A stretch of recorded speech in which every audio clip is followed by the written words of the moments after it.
¿Cómo jugó la tecnología, la inteligencia artificial en el Mundial? Vamos a hablar con un experto en ello, con nuestro amigo, compañero acá de la Gaceta, Pablo Amada. ¿Cómo anda, Pablito, querido? Hola, Indalecio, ¿cómo estás? Feliz día, ¿cómo estás vos? Igualmente, igualmente, Pablo. ¿Qué tal? ¿Qué tal la sufriste ayer?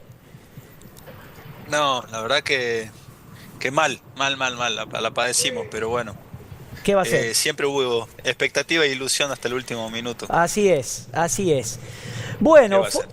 fue un mundial donde da la impresión, Pablo, que algunas cuestiones relacionadas con la tecnología eh, y la inteligencia artificial creo que no van a tener marcha atrás y que se van a ir incorporando en los campeonatos de todo el mundo, ¿no? No sé qué opinas vos. Sí, tal cual. Bueno, justamente sobre eso escribí la columna de hoy, Sí, de cómo este mundial se lo definió como el primer mundial de la inteligencia artificial, ¿no? Si hacemos un poquito de historia, de repaso. Justo cuando se estaba jugando el Mundial de Qatar en 2022, recordamos que fue a fin de año, coincide con el momento del lanzamiento de ChatGPT. ah, claro. En- Entonces, mientras nosotros estábamos celebrando, íbamos avanzando en fase, eh, perdón, presentaba su modelo y rápidamente comenzaba a tener una adopción de gran impacto. Y desde entonces vivimos esto que se llama el despertar de la IA, ¿no? Es decir, sobre todo de la IA generativa. Mm, Esta IA que es capaz de generar imágenes, textos, audios a partir de lo que nosotros les pedimos. Entonces, este mundial fue el primer torneo de fútbol que se hace en esta etapa.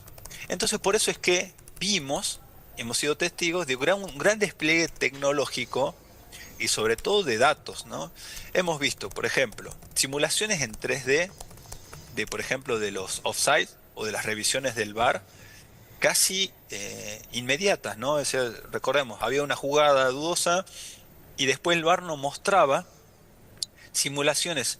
No eran figuras cualquiera, sino eran las recreaciones de los jugadores en modelos 3D sí, en el campo de juego. tremendo Y esto eso. es por... Exacto. Entonces veíamos que hasta casi era un poco inverosímil, ¿no? Que veíamos que era offside por el hombro del jugador, ¿no?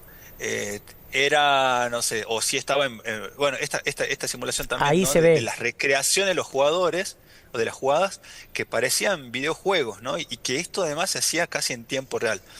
Es decir, los sorprendentes que vimos en este mundial fueron dos cosas. Primero, la gran cantidad de datos que hubo disponible en Impresionante, los partidos, impresionante. ¿no? Que esto en otros torneos y en otras ligas ya teníamos mucho de estos datos. ¿Por qué? Porque los datos son eh, absorbidos por sensores que hay en toda la cancha. Lo que pasa es que ahora teníamos una gran velocidad de procesamiento de esos datos que permitía, como por ejemplo, esto que veíamos recién, ¿no? Las recreaciones de los jugadores, las recreaciones en las jugadas. Ahora hubo más datos también, ¿no? Por ejemplo, la pelota tenía un sensor que enviaba información. En las cámaras de televisión tenían sensores que procesaban imágenes que le mandaban también a los centros de cómputo, ¿no? Y te diría que uno de los jugadores claves, jugadores entre comillas, ha sido Lenovo. Lenovo fue el principal sponsor de la FIFA para este torneo. Y ahí en la columna yo cuento de que un poco le ganó la jugada a las otras tecnológicas, ¿no? Que están por ahí peleando el liderazgo de la IA. Pero Lenovo es una empresa china con muchísima experiencia justamente en sensores, en procesamiento de datos, en muchísima tecnología de hardware también, ¿no? Para levantar toda esta información. Entonces, es que, como vos decís, muchos se quejaron del VAR, muchos se quejaron de que por ahí la tecnología le quita un poco de pasión al juego, del deporte, pero sin duda es que estamos viendo como un traslado y sobre todo de dónde se juega el Mundial, ¿no? Principalmente en Estados Unidos, donde los deportes, sea el fútbol americano, la NBA, el hockey sobre hielo, son shows no solamente deportivos, sino también de muchísimos datos, ¿no? Claro. Entonces, de alguna forma esto se volcó ya sobre el fútbol y en este mundial sin duda hemos visto un despliegue de datos y tecnología y recreación como quizás no lo habíamos visto en otro mundial, ¿no? Claro, además estadísticas, como decís, Pablo, ya de prácticamente todo, ¿no? Más allá que antes se lo tomaba, si querés, de una manera un poco más analógica o manual, a cuánto corría. Tenían ya los jugadores, viste, esa tipo pechera que le vemos a Sí, todos debajo de la exacto, camiseta, que más o menos exacto. ve el rendimiento, cuánto corren, qué sé yo, pero ahora es como mucho más detallado y abarca prácticamente a todo lo que hace cada uno de los jugadores de manera individual, cada uno de los equipos de manera grupal. Bueno, y esto otro, que yo creo que la parte buena es que le va a obligar a ser más, quizás comenzamos a ver un fútbol un poco más preciso, lo digo como pregunta, ¿no? En cuanto a los fulls, a las posiciones adelantadas y demás, capaz que como jugadores que se cuiden más de algunas cuestiones, ¿no? Sí, y no solamente eso, coincido con vos, sino también en que, y justamente esto destaca la FIFA en estos acuerdos, de que le entrega de manera abierta toda esta información a todas las selecciones, Mm, ¿no? Entonces, no sé si se acuerdan esa imagen del director técnico de Estados Unidos, de Pochettino, que analizaba todas las jugadas con una tableta, y él lo hacía con un software también de inteligencia artificial que fue hecho por Globant, pero a partir de datos que fueron publicados por la FIFA, ¿no? claro, Entonces la FIFA destaca que esto va a beneficiar sobre todo a equipos que quizás no tengan una infraestructura tecnológica para, por esto que vos decís, no solamente para preparar a los jugadores, sino también para preparar estrategias, para analizar a los equipos rivales, para diseñar una estrategia a lo largo del torneo, ¿no? Imaginemos, no sé, selecciones más chicas que van a tener ya esta información de de todo lo que ocurrió en este mundial. Por ejemplo, terminaba un partido y a las 2 horas la FIFA publicaba un PDF de, por ejemplo, cantidad de pases acertados, posesión de pelota, distancia recorrida por jugador, no, es impresionante. líneas, o sea, y eso estaba para cualquiera que quería entrar, se llamaba FIFA Training Center, y uno podría ver ahí, y de hecho nosotros, ahí estamos viendo en pantalla, aprovechamos esa información para elaborar interactivos propios, Claro. que te diría, en otros años hubiese sido muy costoso primero llegar a los datos y elaborar todos estos paneles, ¿no? Y nosotros pudimos aprovecharlos y se los pusimos a disposición a todos los lectores que entraron al sitio web de la Gaceta.com.ar. Y por ejemplo, acá estamos viendo cómo fue el partido de ayer. Acá vemos Ujú. realmente la distancia que hubo entre el manejo de la pelota, tiempo de permanencia, efectividad de los pases que tuvo España con respecto a Argentina, ¿no? Sí, Es sí, decir, sí, sí. esa predominancia que hubo en el partido la vemos realmente en datos. Y acá, por ejemplo, esto fue un panel que hicimos antes del partido de Argentina-Inglaterra, y lo curioso era que todos los datos indicaban que le podía llegar a ir mejor a Argentina, Mm, por ejemplo, porque, por ejemplo, tenía mejores datos en lo que iba del Mundial. Uno pensaba, no, la selección no llegaba tan bien, pero según esos datos llegaba mejor que Inglaterra, sobre todo a ese partido. Entonces, eh, seguramente los datos no, no, no nos van a decir todo, ¿no? claro. Siempre va a haber el efecto sorpresa, efecto psicológico que tengan los jugadores, ¿no? Detalles que sean instantáneos y del momento, pero sí, como decía, van a preparar a las selecciones, van a ser más competitivas a las selecciones seguramente en el próximo mundial, porque tenemos 4 años en los cuales seguramente la tecnología va a avanzar muchísimo. 4 años atrás no sabíamos que íbamos a estar en este momento de la inteligencia artificial Totalmente. y con esta velocidad de procesamiento de datos. Entonces hay que ver qué nos va a esperar, qué nos va a deparar, perdón, el próximo mundial y la tecnología que va a estar desplegada, ¿no? Para ese evento. Comenzaba yo el programa, Pablo, hablando un poco, viste que Lionel Scaloni por lo menos en dos conferencias habló cuando le preguntaron alguna cuestión relacionada a estadística o a datos, dijo, Sí, la verdad que yo no veo los números, no soy muy bueno con eso. Y digo, sin lugar a dudas, me parece que obviamente es importante, te debe ayudar a planificar partidos porque ves cómo corre cada jugador contrario, ponele, o por dónde corre y demás. Ahora, exacto.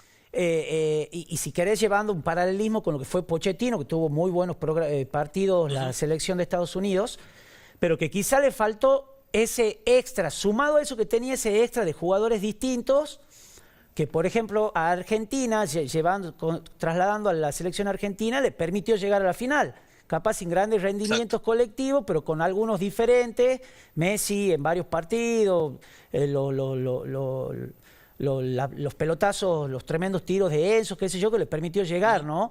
Digo, qué difícil se volverá también tratar de juntar estas dos cosas, todo lo que tenés de datos y sumarle el factor humano que rompa lo que solamente te dicen las estadísticas, ¿no? Si no volveríamos, si no sería un fútbol chato, jugarían todo más o menos igual.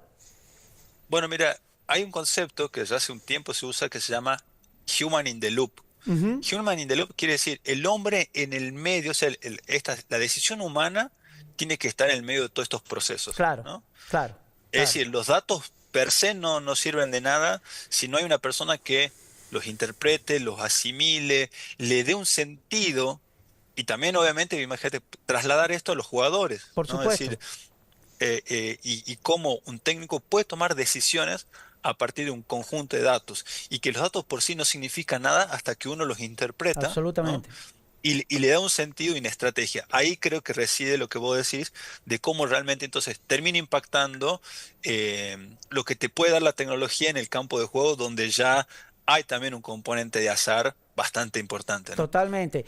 Y lo que ponías en tu columna, y esto que estamos hablando hoy, la columna de Pablo Amada está ahí disponible en lagaceta.com, en la edición papel también de La Gaceta.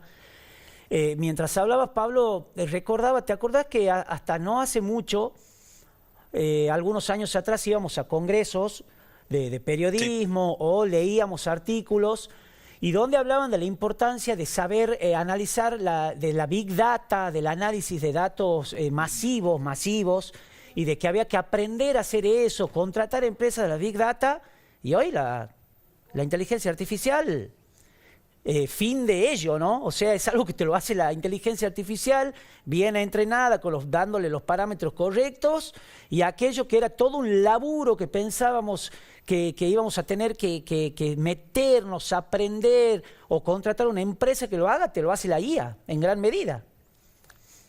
Sí, sin duda que la IA ha planteado un salto de escala, ¿no? Y ha achicado las diferencias. Y te cuento un poco cómo nosotros hemos trabajado. Nosotros, por ejemplo, a partir de toda esta información que tenía la FIFA, elaborábamos paneles, lo poníamos a disposición, filtrábamos cosas que tuviesen sentido para el lector, para nuestra audiencia, pero después siempre estaban corroborados por el equipo de deportes, ¿no? Claro. Es decir, se le entregaba esto al equipo de deportes, ellos chequeaban, verificaban, veían que esa información estuviese bien y estuviese reflejado lo que estaba tirando la FIFA, ¿no? Y recién se ponía a disposición. Entonces, lo que vos decís, ayuda a que toda esta gran data la podamos resumir y tengamos herramientas que sean de fácil acceso para los lectores. Y lo que hablamos antes, ¿no? Es decir, también, así como los técnicos tienen que controlar la información que le van a dar a sus jugadores, en nuestro lado, del lado periodístico, como vos estás planteando, también tenemos que estar presentes porque podemos tener un grandes volúmenes de datos, pero también la IA a veces hay cosas en las que no controlamos. Entonces, Claro. siempre hemos priorizado el control editorial, el chequeo de la información, y la verdad que ese trabajo en conjunto ha salido lo que nosotros estamos planteando. Pero sin duda lo que vos decís nos ha ayudado muchísimo a procesar y a darle también un sentido gráfico a todos los datos, ¿no? Gracias, Pablito, querido, ¿eh? Te mando un abrazo grande, que tengas lindo día. Por favor, Andalesio, feliz día igualmente para hoy y para todo el equipo. Saludos ahí para todos los amigos también de Salta. Y bueno, Pablo Amada, que acá en La Gaceta tiene una visión muy importante y un muy buen manejo de todo lo que tiene que ver justamente con esto, ¿no? Con la inteligencia artificial, con el análisis de datos y demás, muy valioso en estos tiempos.